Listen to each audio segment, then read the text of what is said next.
ka suspended. You are now officially assigned to a special mission. Gabing-gabi namang i-scam ka pa. Tsaka bakit meron kang pangalan sa cellphone ko? Sino ba to? Alam mo, magkakaroon ng kasagutan sa lahat ng katanungan mo. If you would agree to my proposal. Yung tumatawag sa'yo ngayon, ang head ng Covert Operation Group na binuo ng government. Ano pong special mission? Welcome to Mission Urduha. That's why you guys are here. Dahil nga kayo direct descendants ni Urduha. So can you help us? Kung totoong magkakos ng mass destruction to, then I'm up for it. Then it's settled. Welcome to Mission Urduha! Kailan start ng training, maestro? Oh, that's not my problem anymore. Yung hahandle sa inyo magpapaliwanag. Sure ka ba kaya mo ako i-handle? Alam mo, sa pagkakatanda ko, gustong-gusto mo kapag hinahandle kita. Dati yun. Nung hindi ko pa alam na magaling ka pala mag-handle ng iba. Pwede ba mag-move on na tayo? Kasi ang pinunta ko dito talaga yung mission para mahanap yung mga hiyas ni Urduha. Hindi para maging audience ng mga kalandian ninyo. Ha? Okay.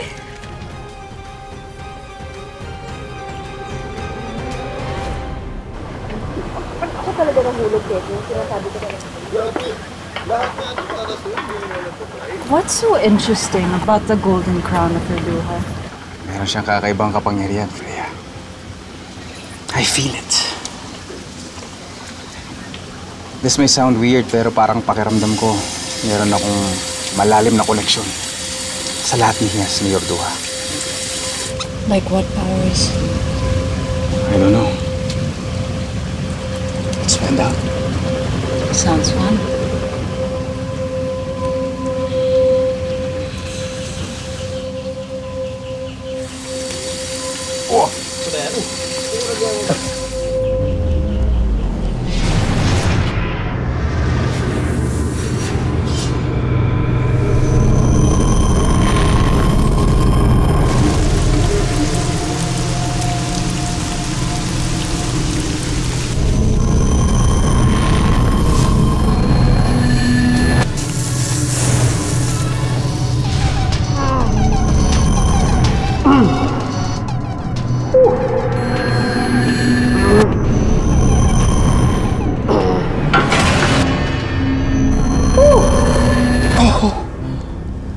Ano nangyari? Oh my God! The power to feel like a God. Oh! Oh! Now I can do everything. Everything! Kaya ko nang kunin ang lahat ng hiyas ni Urduha para maging ako ang pinakamakapangyarihang nilalang sa buong mundo. At kapag nagawa ko na yon, panahon na para magdusa kina Jem at Kristal.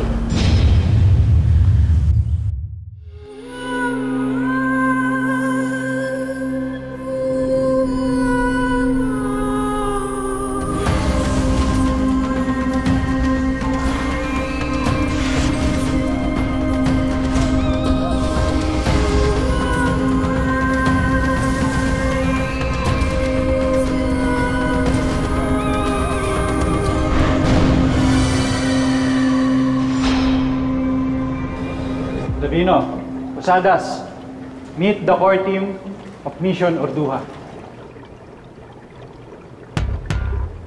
Legit, ah?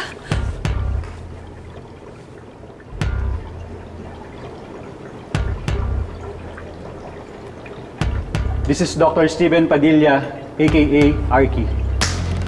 Expert sa prehistoric, archaeology, at cultural anthropology. Siya din ang language expert natin. Jem? Kristal?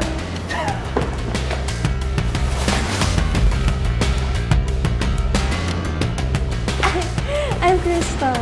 Arky. Hello. This is Dr. Christine Santiago, aka Tin. Chemical engineer with specialized training in forensic chemistry. Siya nag-aaral kung paano natin makikita ang laman ng Urduha copper plates.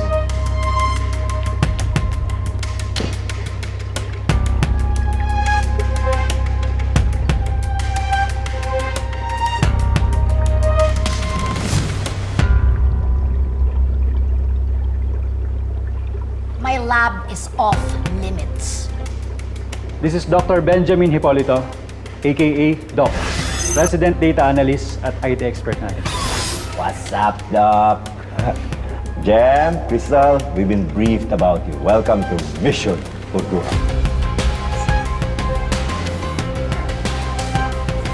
Meet Police Captain Astrid Del Valle, Tactical Unit Head, Combat and Firearms Expert. Hands off.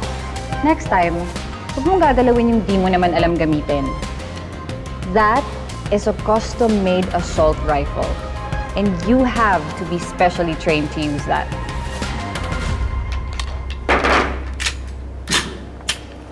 Next time, huwag kang manghusga ang di mo naman kilala. Burn. Alright, tama na yan. Magkakampi tayo dito. Hindi tayo magkalaban. Sila ang kalaban.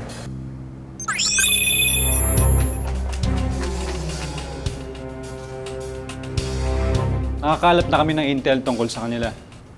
Kenzo Diaz, dating jiu-jitsu fighter na hinire para maging part ng security team ng isang tech company called Empire Tech. May criminal record siya for drunk driving nang may masagasaan siyang bata a few years ago.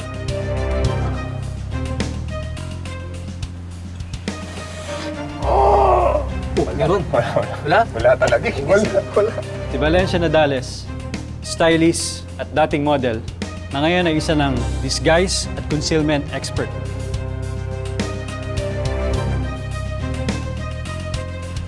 Reyna.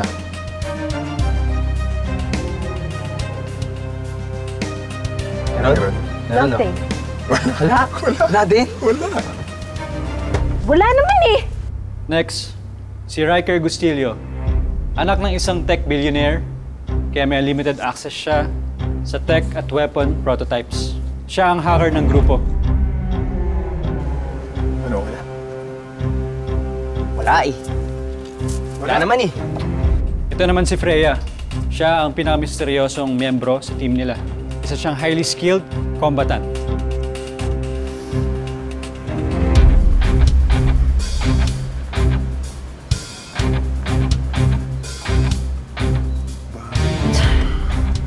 Sakto. Wala. Wala rin, oh. Si Onyx Salazar, huli lang inampon ng CEO ng Empire Tech. Siya ang leader ng elite security team nila. Bakit ba kasi sa'yo lang nagmamanifest yung powers ng Crown? Don't you think it's odd? Pati yung tunog na sinasabi mo na ikaw lang naman yung nakakarinig. Actually, hindi lang si Onyx yung nakakaramdam. Pati na rin si Jem at yung Crystal. Di ba? So that means malaki yung chance na ma-harness nila yung powers ng corona na yan. Once na makuha nila. Na hindi pwedeng mangyari. I still don't get it. I mean, bakit kayong tatlo? Ang sabi mo, silang dalawa yung rason kung bakit namatay yung mga magulang mo. That does not explain kung bakit same kayo ng abilities. Hindi kayo related kayo ng Urduha na yun? No. Hindi ko pa alam lahat ng detalye.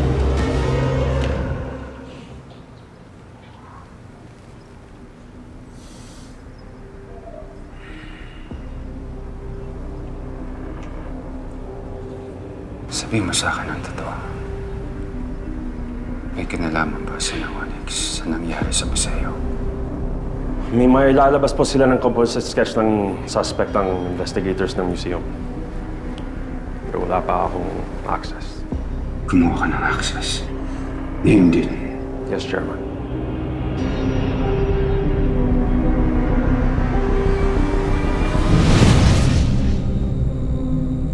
Nais ko makausap si Onyx. Tawagin mo.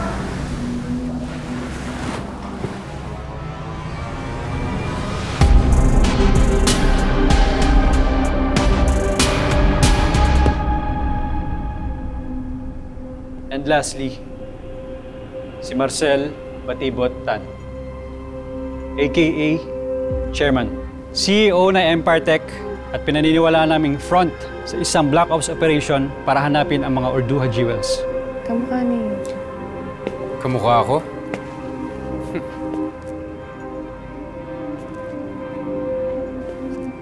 Bakit niyo po kamukha? Well, It may sound like a cliche to you guys, but this guy is my twin evil brother.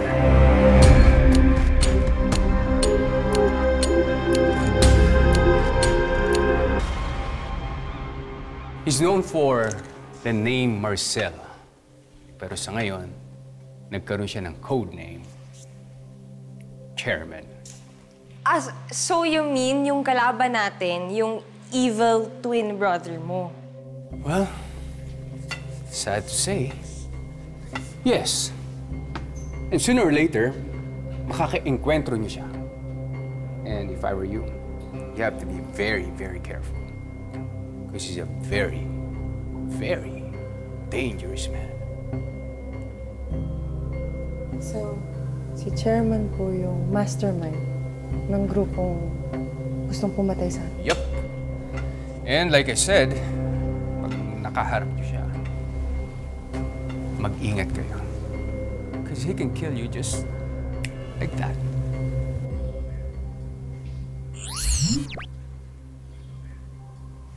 Copper plates? Oh, copper plate, yeah. Panahon pa ni Ordua. Kasama yan nahukay dun sa koronang nanakaw sa museo. Pero blanco eh. Usually kasi diba yung mga ancient copper plates, meron silang storya na sinasabi. And that is what we are trying to find out. Kung paano palabasin ang bawat letra sa copper plate. Ano kaya nakasulat dun? Welcome to the Philippines. For your information, hindi pa Philippines yung tawag sa Pilipinas nung time na yon. Wait. Alam niyo, may nabasa akong ganyan eh. Doon sa lumang police report yung inahako. Statement to ng Crystal eh. Okay. Ang sabi niya, descendant daw siya ng Urduha. Tingnan niyo. Ayan o. Hindi ko siya pinapansin kasi akala ko crazy lang siya. Tapos hindi pa siya pinapansin ng mga pulis na naka-assign dun sa kaso ng stadium. If she's making sense, ibig sabihin related kami ni Ordua, kaya nagagamit ko yung powers niya. Doesn't matter. Patayin na lang natin sila para matapos na lahat ng problema natin. Diba, Onyx? Yeah. Guys, wait lang. Sandali lang Remind ko lang kayo. Walang shoot to kill order si Chairman. Chill lang tayo, okay? Ano ba? At this point ba talaga concerned pa tayo sa sasabihin ni Chairman? Malamang nalaman niya na yung ginawa natin sa museum. I have an idea. Riker? Locate mo na kung saan yung location ni Gem at Crystal. Right now? Yes. Because we're going hunting. Woo!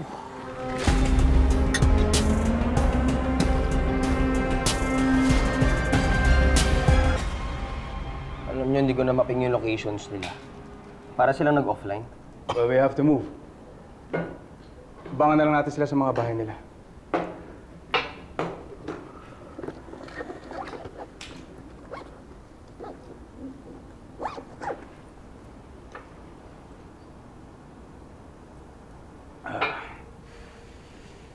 It's time to hunt. Let's go, hunters. Saan kayo pupunta? Oh!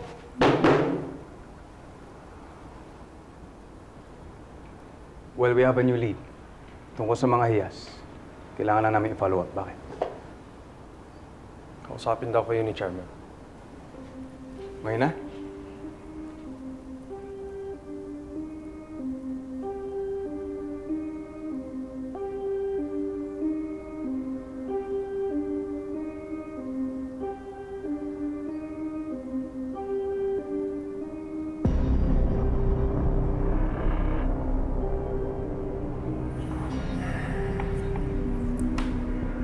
Meron ka bang ideya kung sino ang nagnakaw ng korona ni Ordua sa museo? Di pa po malinaw ang lahat, Chairman. Ayon sa mga files na nahack ni Riker, the investigation is still ongoing. Meron silang dalawang suspects. Isang police, tapos yung isa naman isang jewelry designer. Kung gano'n, sigurado akong kumikilos na si Marius. Marius? Sino po si Marius? Wartal kong kaaway. At kakambal. Opa, for the longest time, I didn't know you had a brother. Meron. At parte siya ng isang special na grupo na binuo ng gobyerno para kolektahin lahat ng hiyas ni Orduha. Kaya ikaw, Onyx, maswerte ka dahil kung sa tingin mong mahirap magkaroon ng kaaway, mas mahirap magkaroon ng kaaway ng sarili mong kadugo na dapat mong kakamping. Huwag po kayo mag-alala. Ako namang bahala sa kapatid niyo, Chairman. Hindi naman niya kailangan mamatay sa mga kamay niyo.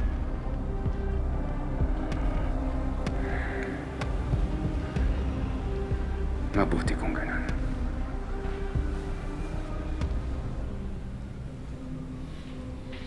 Talagang mapagkakatiwalaan kita, Onyx.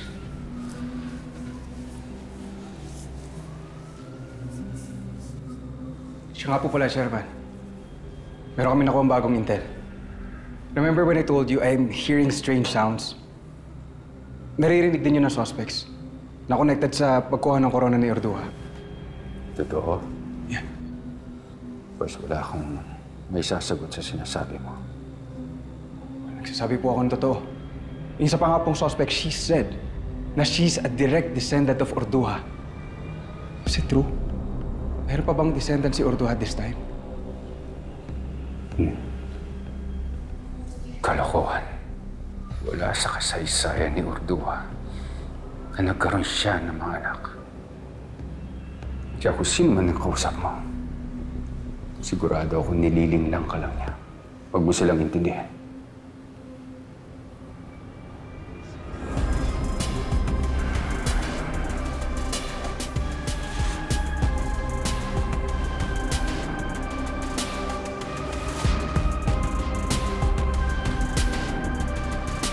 Jab, straight, hook, uppercut. Uppercut. So, jab, straight, hook. Ay, hook, tapos uppercut. So, jab, straight. Tapos pag nag-hook ako, kailangan, di ba, haharap pa. Paano ba? Pag kailangan may buhay. Huy! Huy! Oh. Tama ba? Pagka, kunyari, di ba, pag nag-hook. Teka, sino ba kasi yun? Tinitignan mo dyan. Wala. Ni-stalk mo lang si Jem, no? Hindi pinapakita ko nga sa'yo kung paano yung tamang pagsuntok. Diba? Sige. Sabi mo eh. Ligan, sila. Oh. Ano?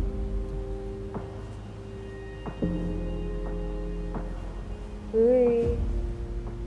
Ba't mo ka nakatingin? Seryoso. Sir, sure po ba talaga kayo sa pagsali ni Crystal sa mission natin? Magaya mo. Nananalaytay ang dugo ni Orduha sa ugat ni Crystal. So, you just have to trust her. Alam mo, may ikukwento ako sa'yo. At alam kong hindi mo alam ang kwento nito. Alam mo ba, marami rin nagduda sa kakayahan ni Orduha. Dumating yung panahon, meron isang malaking barko na dumako sa Tawilisi mula sa Morocco.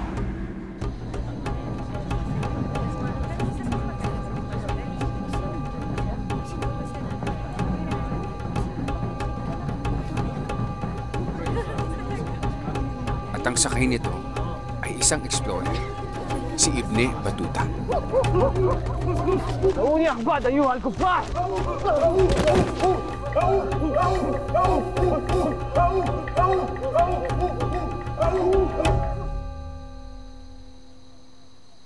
Ang tatarani Jalisan Haula Arashi. Ang kanila bang mga likmo ang gawa sa kahoy ng sandal? Ang aking gininto ang trono na may sutlang palyo ay nagpapakita ng kaharian ng mga barbaro. Lakad tama ek barok ani. Alam ninyo na ako ang tagapamahala sa daungan ng pook na ito. Kahalili ng aking kapatid na lalaki, sapagkat kasama sa aking hukbo ng malalayang kababaihan, ng mga babaeng utusan at ng mga babaeng nakatiit. Silang lahat lumaban ng kasing husay ng kalalakihan. Nanalo ko sa isang malaking tigmaan. Halian ang takalang niya Sahib at Al-Jalala. Mapangahas ka! Anong karapatan mong magsalita sa harap ng kamahalang hara?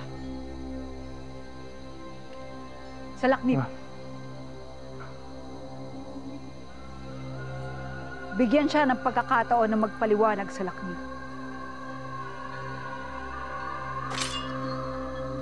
Adjal yung kinok ang tatakala. Sadir an al-Isa at Lakya Sahib at Al-Jalala. Tunay akong nagkamali sa paghusga ko sa iyo. At sa iyong mamamayan. Nais ko din humingi ng patawad sa iyong kabiyak na Datu o Raha. Wakad sa Meta Aidan. Nakakasiguro ako na ako ay isang dalaga pa. Sapagkat ayaw kong mag-asawa ng kahit sino man. Maliban na lang kung matalo niya ako sa isang labanan.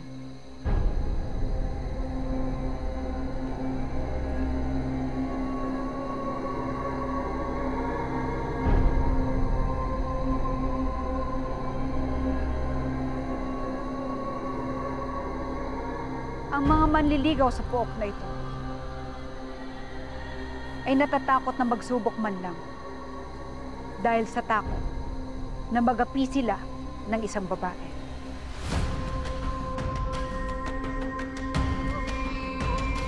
Hugutan ng ulo ang dayuhang lapas naman na yan! Salaknib! Salaknib! Hindi na kailangan ng pagbitay sa dayuhan.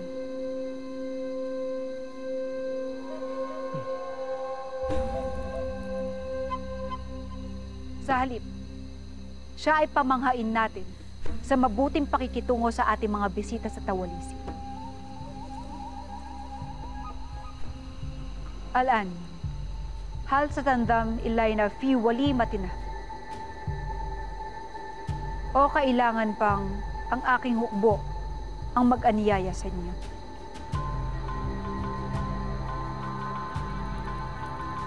Innahu na syarafun li an masyarik fi. Wala sa batik al-azima. Palain ka ng Allah, mahabaging pinuno. Napakapalad ng Tawalisi at nagkaroon sila ng hara na tulad mo.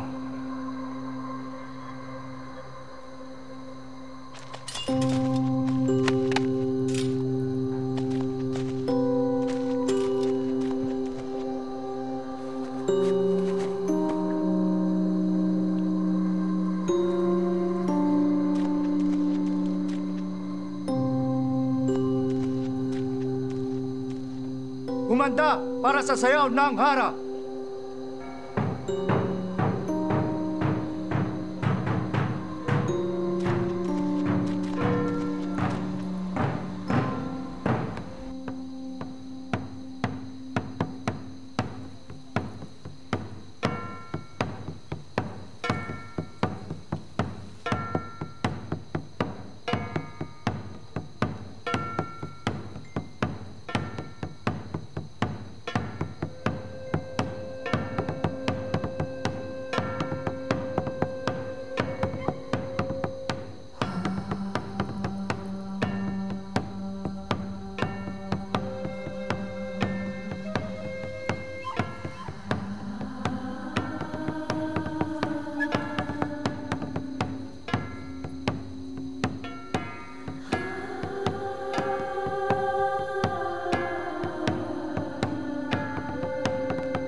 kakayahan ni Crystal.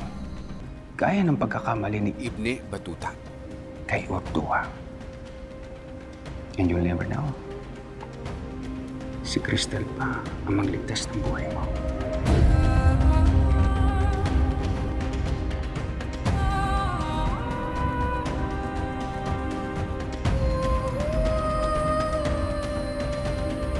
Napakaganda talaga ng nanay mo, Crystal. Sana naman na nabigyan kami ng chance na magkasama. Kapag nalaman na niyang totoo, na yung mga hiyas na yon ang dahilan sa pagkamatay ng kanyang tunay na ina, baka bitawan na lang niya yung kaso. Parang hindi mo kilala ang anak mo. Ano man ang mangyari, hindi dapat malaman ni Jem ang tungkol doon. Anong dapat di ko malaman? Ay! Ikaw si Maximo Escano, hindi ba? Oo, ako nga. Bakit? May mga ilang katanungan lang ako tungkol kay Onyx Salazar. Ayon kasi sa intel namin, parte sila ng security team niyo. Alam mo, sa totoo lang, kami rin. Nahanap din namin sila. May mga tinangay silang asset ng Empire Tech bago sila umalis.